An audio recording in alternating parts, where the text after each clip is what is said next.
여러분, 혹시 오늘 아침 거울을 보며 부쩍 늘어난 주름보다 마음속에 고인 후회가 더 깊다고 느끼신 적은 없으신가요? 인생의 황혼기에 접어들면 누구나 한 번쯤은 시간을 되돌리고 싶다는 강렬한 갈망에 사로잡히곤 합니다. 그때 그러지 말았어야 했는데, 그때 조금만 더 용기를 냈더라면, 이런 말들은 우리 삶의 언저리를 맴돌며 남은 생의 무게를 더 무겁게 만들기도 합니다. 아마 지금 이 목소리를 듣고 계신 많은 분들도 지나온 세월의 갈림길마다 놓아버린 기회들을 떠올리며 고개를 끄덕이실 겁니다. 인생이라는 긴 여정에서 우리는 수많은 선택을 하지만 정작 가장 중요한 선택의 순간에는 눈이 멀어 소중한 것을 놓치곤 합니다. 이 막막하고 아쉬운 마음을 달래줄 한 노인의 아주 특별한 고백을 들려드리려고 합니다. 올해로 95세를 맞이한 최영식 어르신이 30년 전인 65세의 자신에게 보내는 절절한 후회와 깨달음에 관한 이야기입니다. 그가 눈물을 머금고 전하는 인생의 조언들은 단순한 훈계가 아니라 뼈저린 경험에서 우러나온 삶의 정수입니다. 이 이야기를 통해 여러분은 남은 생을 어떻게 살아가야 할지에 대한 명확한 이정표를 발견하게 될 것입니다. 우리는 흔히 65세가 되면 인생의 막이 거의 내려졌다고 생각합니다. 이제는 현직에서 물러나 뒷방 늙은이로 살아가야 할 시간이라며 스스로를 한계라는 감옥에 가두어 버리곤 하지요. 하지만 95세가 되어 돌아본 최영식 어르신은 그때가 인생에서 가장 눈부시게 젊고 무엇이든 새로 시작할 수 있었던 황금기였다고 회상합니다. 그는 말합니다. 나는 내가 이미 다 살았다고 생각했다네. 65세에 은퇴를 하고 나니 남은 생은 그저 덤으로 주어진 시간이라 여기며 아무것도 하지 않았지. 그런데 정신을 차려보니 그 후로 30년이라는 세월이 더 흘러가 버렸어. 만약 내가 65세 당시에 앞으로 30년을 더 살게 될 줄 알았더라면 결코 그렇게 무기력하게 하루하루를 보내지는 않았을 걸세. 이 말 속에는 우리가 무심코 지나치는 삶의 본질적인 진리가 숨겨져 있습니다. 우리는 늘 너무 늦었다는 핑계로 오늘을 허비하지만 사실 오늘이 우리 남은 인생에서 가장 젊은 날이라는 사실을 잊고 삽니다. 최영식 어르신이 느꼈던 그 뼈아픈 후회는 오늘날 60대와 70대를 살아가는 우리 모두의 심장을 찌르는 날카로운 경고와도 같습니다. 여기 평생을 가족을 위해 헌신하며 살아온 한 60대 남성의 이야기를 살펴보겠습니다. 박상우 씨는 대기업에서 30년 넘게 근무하다가 몇 년 전 65세의 나이로 정년퇴직을 맞이했습니다. 그는 퇴직하는 날 자신이 이제 사회적으로 아무런 쓸모가 없는 존재가 되었다는 깊은 상실감에 빠졌습니다. 이제 내 인생에 남은 건 병원 가는 일과 자식들 눈치 보는 일뿐이구나. 박상우 씨는 매일 아침 습관적으로 일찍 눈을 떴지만 막상 갈 곳이 없다는 사실에 허탈해하며 다시 이불을 뒤집어 쓰곤 했습니다. 아내는 그런 남편을 보며 안타까운 마음에 산책이라도 다녀오라고 권했지만 박상우 씨는 버럭 화를 내기 일쑤였습니다. 이 나이에 나가서 뭘 하라는 거야? 남들 눈에는 그저 할 일 없는 노인네로 보일 텐데 그는 자신의 가치를 오직 직함과 수입에서만 찾으려 했습니다. 그러다 보니 친구들과의 만남조차 꺼리게 되었고 집 안에만 틀어박혀 텔레비전 리모컨만 만지작거리는 날들이 늘어갔습니다. 박상우 씨의 마음속에는 늘 억울함이 가득했습니다. 젊은 시절 잠도 못 자고 일하며 아이들을 대학 보내고 시집 장가 보냈는데 정작 자신에게 남은 것은 낡아버린 몸뚱이와 고독뿐이라는 생각에 밤잠을 설치기도 했습니다. 어느 날 그는 동네 공원 벤치에 앉아지는 해를 바라보며 길게 한숨을 내뱉었습니다. 그때 옆에 앉아있던 한 노인이 말을 건넸습니다. 그 노인은 바로 90세가 넘은 동네 어르신이었습니다. 여보게, 자네는 지금 인생에서 가장 좋을 때구먼. 무엇이 그렇게 슬퍼서 땅이 꺼지게 한숨을 쉬나? 박상우 씨는 어이가 없다는 듯 대답했습니다. 어르신, 제 나이가 벌써 60 중반입니다. 이제 기운도 없고 하고 싶은 것도 없는 다 저물어가는 인생인데 뭐가 좋다는 말씀이십니까? 그러자 노인은 인자하게 웃으며 이렇게 말했습니다. 나는 자네 나이로 돌아갈 수만 있다면 전 재산을 다 내놓아도 아깝지 않다네. 자네는 지금 30년이라는 금괴를 손에 쥐고 있으면서도 그게 돌덩이인 줄 알고 버리려 하고 있어. 내가 90이 넘어서 깨달은 건 말이야. 사람은 늙어서 죽는 게 아니라 배우기를 멈추고 꿈꾸기를 멈출 때 죽는다는 것이네. 이 말은 박상우 씨의 가슴에 큰 종소리처럼 울려 퍼졌습니다. 그는 그날 밤 집에 돌아와 자신의 수첩에 이렇게 적었습니다. 나의 65세는 인생의 끝이 아니라 내가 진짜 나로 살 수 있는 제2의 시작이다. 그렇다면 95세의 현자가 전하는 65세로 돌아간다면 무조건 지키며 살겠다는 구체적인 삶의 원칙들은 무엇일까요? 첫째, 내 몸을 가장 귀한 손님처럼 정성껏 대접해야 합니다.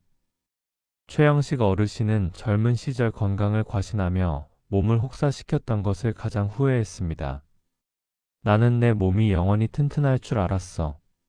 술과 담배로 몸을 괴롭히고 바쁘다는 핑계로 끼니를 거르거나 자극적인 음식만 찾았지. 65세가 되었을 때도 조금만 아프면 나이 들어서 그래라며 대수롭지 않게 넘겼다네. 하지만 그 방심이 70대 이후의 삶을 병원 침대 위로 내몰았어. 어르신은 강조합니다. 65세부터는 근육이 곧 재산입니다. 단순히 오래 사는 것이 중요한 게 아니라 내 발로 걷고 내 손으로 음식을 먹을 수 있는 건강 수명을 늘려야 합니다. 매일 30분씩이라도 정해진 시간에 걷고 단백질 위주의 식단을 챙기며 몸이 보내는 작은 신호에도 귀를 기울여야 합니다. 건강을 잃으면 자식의 효도도 쌓아둔 재산도 아무런 의미가 없습니다. 자신의 몸을 돌보는 것은 이기적인 행동이 아니라 주변 사람들에게 짐이 되지 않기 위한 가장 숭고한 책임입니다. 둘째, 인간관계의 정원을 과감하게 정리해야 합니다. 우리는 나이가 들수록 외로워질까봐 두려운 마음에 영양가 없는 관계들에 집착하곤 합니다. 마음에도 없는 모임에 나가서 억지로 웃어주고 뒤돌아서면 허무해지는 대화들의 소중한 시간을 낭비했지. 남들에게 좋은 사람으로 남고 싶어서 거절 한번 못하고 정작 내 마음은 피폐해지는 줄도 몰랐어. 여기 실제로 관계 정리를 통해 새 삶을 찾은 김미숙 씨의 이야기를 들려드리겠습니다. 김미숙 씨는 68세의 나이에도 매주 수십 통의 전화를 받았습니다. 교회 봉사 모임, 동창회 총무직, 아파트 분여회장, 손주 돌봐주기, 친척 모임 준비까지. 그녀는 늘 바빴고 늘 필요한 사람이었습니다. 하지만 어느 날 갑자기 쓰러져 병원에 입원했을 때 그녀를 찾아온 사람은 손에 꼽을 정도였습니다. 제가 아프니까 오히려 불편해하더라고요. 누가 대신 이 일을 해줄까? 누가 저 일을 맡을까 하면서 말이에요. 제 건강을 걱정하는 사람은 거의 없었습니다. 퇴원 후 김미숙 씨는 용기를 내어 모든 직책에서 내려왔습니다. 처음에는 섭섭해하는 사람들도 있었지만 그녀는 단호했습니다. 저는 이제 저를 위해 살고 싶습니다. 남은 시간을 의무감이 아니라 기쁨으로 채우고 싶어요. 그 후 그녀는 정말 만나고 싶은 친구 3명과 한 달에 한 번씩 조용한 카페에서 진솔한 대화를 나누기 시작했습니다. 또한 오랜 꿈이었던 미술 동호회에 가입해 그림을 그리며 새로운 친구들을 사귀었습니다. 이제는 만남 후에 지치는 게 아니라 오히려 에너지가 충전되는 기분이에요. 관계는 숫자가 아니라 깊이였어요. 95세의 현자는 조언합니다. 65세는 이제 관계의 양보다 질을 선택해야 할 시기입니다. 나를 비난하거나 에너지를 뺏어가는 사람, 만나고 나면 기분이 찜찜해지는 사람들과는 과감히 거리를 두십시오. 대신 진심으로 서로를 아껴주는 소수의 친구나 가족과 더 깊은 시간을 보내야 합니다. 또한 혼자 있는 시간을 견디는 것이 아니라 혼자 있는 시간을 즐기는 법을 배워야 합니다. 고독은 비참한 것이 아닙니다. 고독은 나 자신과 대화하고 내면의 목소리에 귀를 기울일 수 있는 가장 귀한 기회입니다. 혼자서도 충분히 행복할 수 있는 사람만이 타인과 함께할 때도 건강한 관계를 맺을 수 있습니다. 셋째, 나 자신을 위해 돈과 시간을 쓰는데 인색하지 말아야 합니다. 많은 어르신이 자식들에게 조금이라도 더 물려주기 위해 정작 자신은 낡은 옷을 입고 맛없는 음식을 먹으며 전전긍긍합니다. 내가 65세로 돌아간다면 자식들 뒷바라지에 모든 것을 걸지 않겠어. 자식들은 자기들의 인생을 살아가게 두고 나는 그동안 미뤄왔던 배움과 여행에 내 돈을 쓰겠네. 90이 넘어보니 통장에 찍힌 숫자보다 내 기억 속에 남은 아름다운 풍경과 새로운 것을 배울 때 느꼈던 설렘이 훨씬 더 가치 있더군. 이와 관련해 인상 깊은 사례가 있습니다. 72세의 이정순 할머니는 평생을 아껴 쓰며 5천만 원을 모았습니다. 자식들에게 물려주려던 그 돈을 70세 생일날 결심을 바꿔 자신을 위해 쓰기 시작했습니다. 첫 번째로 한 일은 평생 꿈꿔왔던 제주도 한 달 살기였습니다. 처음에는 돈이 아깝다는 생각이 들었어요. 하지만 막상 바닷가 민박집에서 한 달을 보내며 매일 아침 파도 소리를 들으며 눈을 뜨고 낯선 골목길을 산책하며 새로운 풍경을 마주할 때 이게 진짜 살아있다는 느낌이구나 싶었습니다. 그녀는 돌아와서 그동안 갖고 싶었던 좋은 카메라도 샀습니다. 그리고 동네 문화센터 사진 강좌를 등록했습니다. 찍은 사진들을 SNS에 올리며 낯선 사람들과 소통하는 즐거움도 알게 되었습니다. 자식들의 반응은 어땠을까요? 처음에는 엄마가 왜 갑자기 저러시나 싶었지만 점점 밝아지는 어머니의 표정을 보며 진심으로 응원하게 되었습니다. 큰아들은 이렇게 말했습니다. 엄마가 행복해 하시니까 저희도 마음이 편해요. 재산보다 훨씬 소중한 걸 물려받은 것 같아요. 나이 들어서도 자기 인생을 즐길 수 있다는 가능성 말이에요. 여러분, 자식에게 최고의 선물은 재산이 아닙니다. 늙어서도 활기차고 당당하게 자신의 삶을 즐기는 부모의 모습입니다. 그것이 자식들의 마음을 편하게 해주고 진정한 존경을 끌어내는 길입니다. 그동안 해보고 싶었던 악기 연주, 배우고 싶었던 외국어, 혹은 가보고 싶었던 낯선 고장으로의 여행을 더 이상 미루지 마십시오. 나중에 여유 생기면이라는 말은 노년에게 가장 위험한 거짓말입니다. 지금 이 순간 여러분이 누리는 작은 사치가 인생의 마지막 페이지를 화려하게 장식할 것입니다. 그리고 명심하십시오. 자식들이 진짜 원하는 것은 당신의 돈이 아닙니다. 건강하고 행복한 당신의 모습입니다. 짐이 되지 않는 부모, 스스로 즐겁게 살아가는 부모, 그것이 자식들에게 주는 최고의 효도입니다. 넷째, 오늘 하루의 작은 기쁨을 찾아내는 연습을 멈추지 마십시오. 인생은 거창한 성공이 아니라 매일 반복되는 소소한 일상들로 이루어져 있습니다. 나는 항상 내일의 행복을 위해 오늘의 고통을 참았어. 조금만 더 버티면 괜찮아지겠지. 상황이 좋아지면 행복해지겠지 하며 살았지. 하지만 95년을 살아보니 깨달았네. 행복은 미래에 있는 게 아니라 오늘 아침 마신 차 한 잔의 온기 속에, 창가로 스며드는 따스한 햇살 속에, 길가에 핀 이름 없는 들꽃 속에 이미 와 있었다는 것을 말이야. 65세는 세상을 보는 눈이 깊어지는 나이입니다. 조급함을 내려놓고 주변을 찬찬히 둘러보십시오. 맛있는 음식을 천천히 씹으며 그 맛을 온전히 느끼고 사랑하는 이의 손을 한 번 더 따뜻하게 쥐어주십시오. 이런 작은 순간들이 모여 참 잘 살았다는 안도감을 만들어냅니다. 어제에 대한 후회와 내일에 대한 걱정으로 오늘을 망치지 마십시오. 우리가 통제할 수 있는 시간은 오직 지금 여기뿐입니다.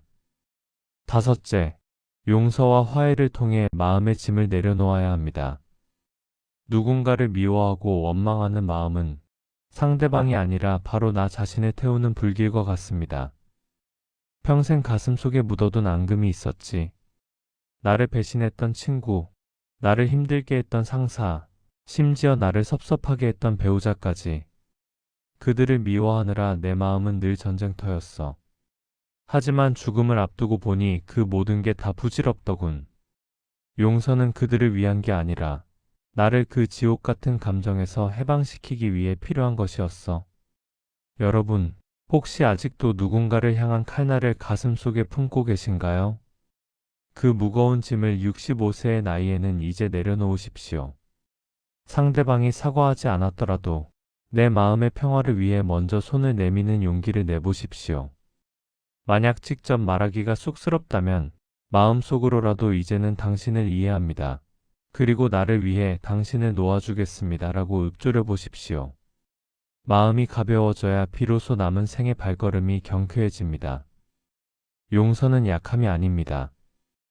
용서는 자신을 사랑하는 가장 강력한 방법입니다. 누군가를 미워하며 보내는 하루하루는 결국 당신의 소중한 시간을 낭비하는 것입니다. 그 시간에 차라리 좋아하는 음악을 듣고 맛있는 음식을 먹고 사랑하는 사람과 웃는 것이 훨씬 가치 있지 않겠습니까? 여기서 우리는 박상호 씨의 변화된 삶을 다시 한번 떠올려 볼 필요가 있습니다. 공원 노인의 조언을 들은 후 박상호 씨는 더 이상 집에만 있지 않았습니다. 그는 가장 먼저 구청에서 운영하는 복지관을 찾아갔습니다. 그곳에서 그는 평생 다뤄보고 싶었던 서예를 배우기 시작했습니다. 처음에는 손이 떨리고 분놀림이 서툴러서 부끄럽기도 했지만 먹향을 맡으며 하얀 종이 위에 글씨를 써내려가는 순간만큼은 세상의 모든 시름이 잊히는 듯한 평온함을 느꼈습니다. 또한 그는 매일 아침 약수터에 오르며 건강을 챙겼고 그곳에서 만난 또래들과 가벼운 농담을 나누며 다시 웃음을 되찾았습니다.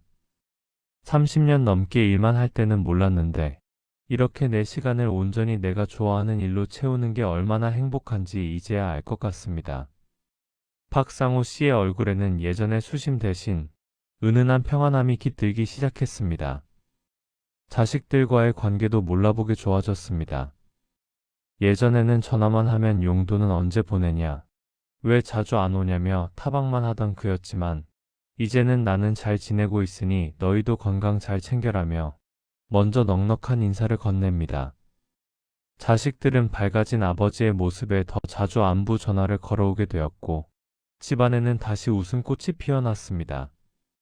박상호 씨는 이제 65세라는 나이가 인생의 종착역이 아니라 새로운 여행의 출발역임을 온몸으로 증명하며 살아가고 있습니다. 95세의 최영식 어르신은 대본의 마지막에서 우리에게 이렇게 당부합니다. 여러분, 부디 나처럼 90이 넘어서야 이 쉬운 진리를 깨닫지 마십시오. 지금 여러분이 서 있는 그 65세, 혹은 70세, 80세의 그 자리가 바로 다시 시작하기에 가장 완벽한 때입니다. 지나간 시간을 아쉬워하느라 지금의 시간을 죽이지 마십시오. 인생이라는 무대는 막이 내리기 직전까지는 끝난 게 아닙니다. 남들이 뭐라 하든, 형편이 어떠하든 여러분 자신을 진심으로 사랑하고 아껴주십시오. 남은 생을 견디는 시간이 아니라 누리는 시간으로 만드십시오. 그것이 여러분이 이 세상에 태어나 자신에게 해줄 수 있는 최고의 예의입니다. 그는 또한 이런 말도 덧붙였습니다. 젊은 시절, 나는 성공이 무엇인지 안다고 생각했네. 좋은 직장, 큰 집, 많은 돈, 그것들이 성공의 척도라고 믿었지. 하지만 90년을 살고 보니 진짜 성공은 달랐어. 진짜 성공은 마지막 순간에 후회 없이 나는 내가 원하는 대로 살았어 라고 말할 수 있는 것이더군. 그리고 나는 사랑하는 사람들에게 사랑한다고 말했어 라고 고백할 수 있는 것이네. 지금 여러분 곁에 있는 사람들에게 내일이 아니라 오늘 당장 사랑한다고 말해주게. 그 말을 하지 못하고 떠나보낸 사람들 때문에 내 가슴 한편이 평생 시렸다네. 그의 목소리는 비록 가늘고 떨렸지만 그 안에 담긴 진심은 그 어떤 웅변보다 강렬하게 가슴을 파고듭니다. 우리는 흔히 노년을 상실의 계절이라고 부릅니다. 젊음도 잃고 건강도 잃고 지위도 잃는 시기라고 말이지요. 하지만 관점을 조금만 바꾸어 보면 노년은 비로소 불필요한 것들을 덜어내고 인생의 가장 핵심적인 알맹이만을 남기는 수확의 계절입니다. 남의 시선이라는 무거운 외투를 벗어 던지고 오직 나의 내면이 원하는 진정한 자유를 누릴 수 있는 유일한 시간입니다. 이 자유를 만끽할 준비가 되셨습니까? 두려움보다는 호기심으로, 후회보다는 감사함으로 오늘을 마주하십시오. 여러분의 65세는 95세의 누군가가 그토록 갈망하던 꿈의 시간입니다. 자, 이제 다시 거울을 보십시오. 주름진 얼굴 뒤에 숨겨진 여전히 반짝이는 여러분의 눈동자를 발견하셨나요? 그 눈동자 속에는 아직 다하지 못한 이야기와 아직 가보지 못한 길들이 담겨 있습니다. 오늘부터 당장 시작하십시오. 거창한 계획이 아니어도 좋습니다. 내일 아침 조금 더 일찍 일어나 맑은 공기를 마시는 것, 오랫동안 연락이 끊겼던 친구에게 안부 문자 한 통을 보내는 것, 거울 속의 나에게 오늘도 참 고생 많았다, 사랑한다라고 말해주는 것, 이 작은 행동 하나가 여러분의 30년 뒤를 바꿀 위대한 시작이 될 것입니다. 인생은 나이가 들어서 늙는 것이 아니라 열정이 식어서 늙는 것입니다. 여러분의 가슴 속에 아직 작은 불씨라도 남아있다면 그 불씨를 소중히 키워 남은 생을 환하게 밝히십시오. 95세의 노인이 건네는 이 간곡한 조언이 여러분의 삶에 작은 위로와 큰 용기가 되었기를 진심으로 바랍니다. 30년 뒤에 여러분이 지금의 여러분에게 그때 정말 잘 살기 시작했어라고 고맙다는 인사를 건네는 상상을 해보십시오. 그 상상이 현실이 되는 것은 바로 오늘 여러분의 선택에 달려 있습니다. 오늘 전해드린 95세 어르신의 지혜가 여러분의 고단한 삶에 시원한 약수 한 사발이 되었기를 바랍니다. 지혜로운 노후를 향한 이 소중한 여정에 끝까지 함께해 주셔서 감사합니다. 여러분의 빛나는 제2의 인생을 온 마음을 다해 응원합니다. 오늘 이야기가 마음 깊이 와닿으셨다면 주변의 소중한 분들에게도 이 지혜를 나누어 주세요. 여러분의 따뜻한 관심과 공감이 더 많은 분에게 삶의 희망을 전달하는 큰 힘이 됩니다. 함께 지혜를 나누며 성장하는 이 길이 외롭지 않도록 구독과 좋아요로 동행해 주시고 여러분의 소중한 경험담도 댓글로 남겨주시면 감사하겠습니다. 여러분의 이야기가 누군가에게는 다시 일어설 수 있는 이정표가 될 수 있습니다. 다음 시간에도 더욱 깊이 있고 따뜻한 통찰로 여러분을 찾아뵙겠습니다. 편안하고 행복한 하루 보내십시오.